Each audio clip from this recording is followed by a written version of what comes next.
institution is working to just dissolve itself. An institution is also, the inherent logic of an institution is to preserve and reproduce its power and to enlarge it, and not to just make it disappear because people take over. So even if the state is always promoting this idea in Venezuela, there are a lot of conflicts. A lot of conflicts in the sense that it's quite a lot of times the same institution that promotes self-administration, autonomy, that even teaches the people, makes workshops with them, and then it's the same institution that grips the power and doesn't want to give it away because it loses control, it loses importance. So if I'm the head of the department or the institution, with every bit of control and power I lose, I got less finance, I got less power, less importance. So it's even if it's a declared intention, it's something that is not automatically, and it would not happen without a fight or without a struggle or without a conflict. On the other hand, I would say, energy is created by friction. So if there is no friction, if there is no conflict, nothing will really happen. Or what will happen will not last. Because if people didn't just fight for it, they would appreciate it. And I think that that's the interesting thing, that this transformation makes possible a constructive conflict, and that the result is much richer than just giving away something.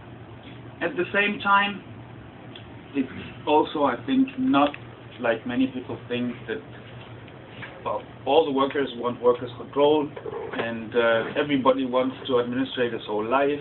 No, it's not like also many people in the left think that, especially people sympathetic with movements.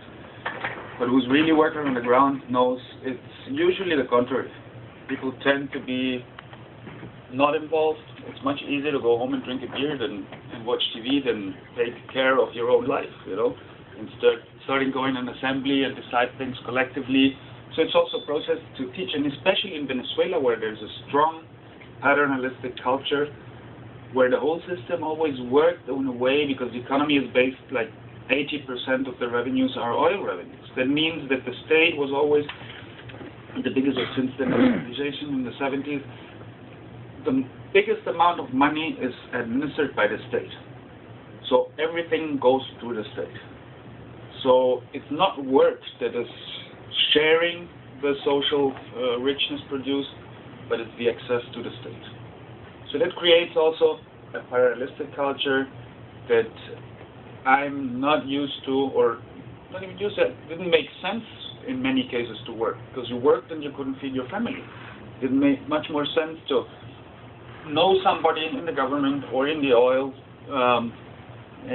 enterprise or in one of the two mainly ruling parties.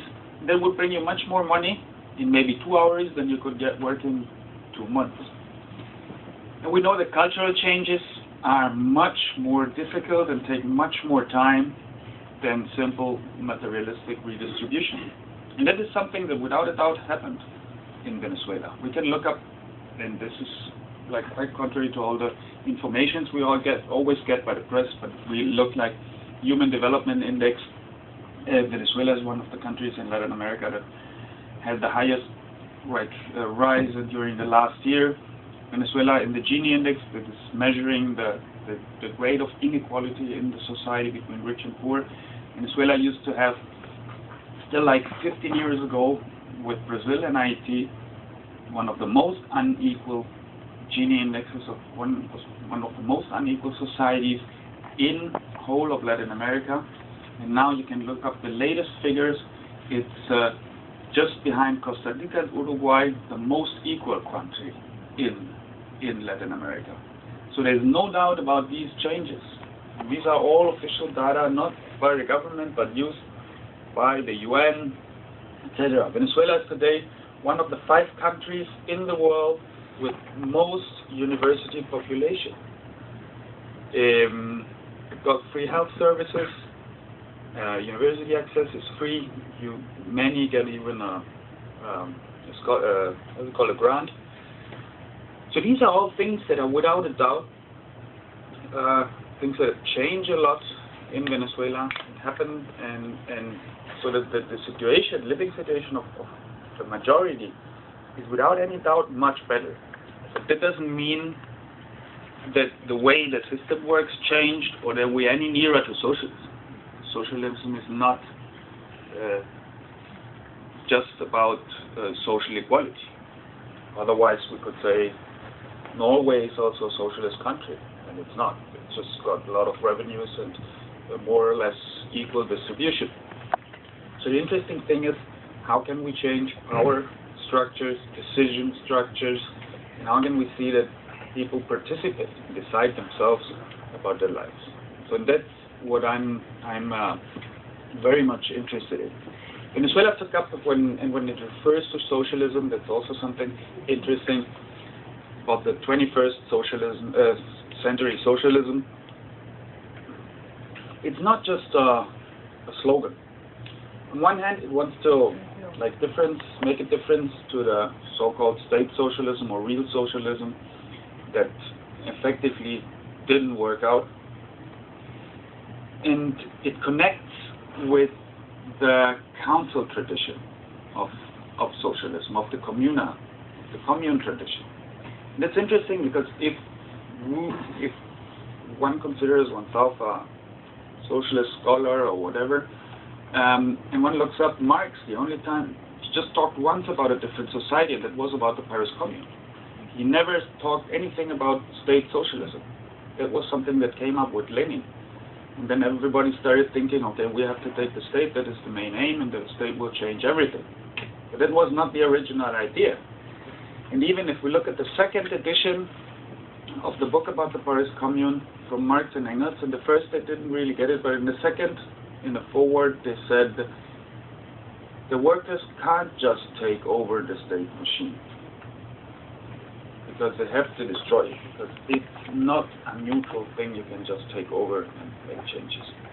But the following tradition was the state-orientated one, and the commune and council-orientated one was always in a minority, like represented by people like the council communists in the 20s in Germany and the Netherlands, also Rosa Luxemburg, etc., and many more during history. They were always have been a minority. But this is the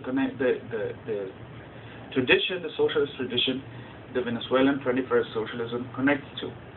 And it's something that is not just connected in this way to this historical current of socialism, but it's something that copes very well with the indigenous and Afro-Venezuelan experience. Because it's about assemblies. It's about socializing communities and deciding in assemblies. So in Venezuela, they started in about 2005 proposing 2005, 2006 is the first. 2005, Chavez talked the first time about that this would be a socialist project because it was not possible to overcome poverty in capitalism.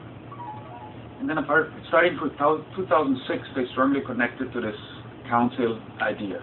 They started setting up councils, promoting councils, not setting them up. The people have to set them up themselves, otherwise they won't work. For workers, for students, for fishermen, community councils as neighborhood councils. The ones that work best are these so-called community councils. I will now shortly explain what it is. Because people in Venezuela, their strongest identification usually is with the community. It's not with the workplace. It's not with the factory. It's not a country like Argentina with a strong workers' industrial tradition where people just identify with their factory. Just as a little example, when in 2005, Chavez and the government Chavez read a list of 1,047 factories in the country that have been abandoned by the owners, and the Ministry of Work in those times called the workers to take over the factories so that the government could help them to put them at work again. Even if the unions announced mass occupations and everything, we're just about 70 or 80 factories that were taken over by workers and communities. I guess if the same announcement would be done in Argentina, they would probably not even limit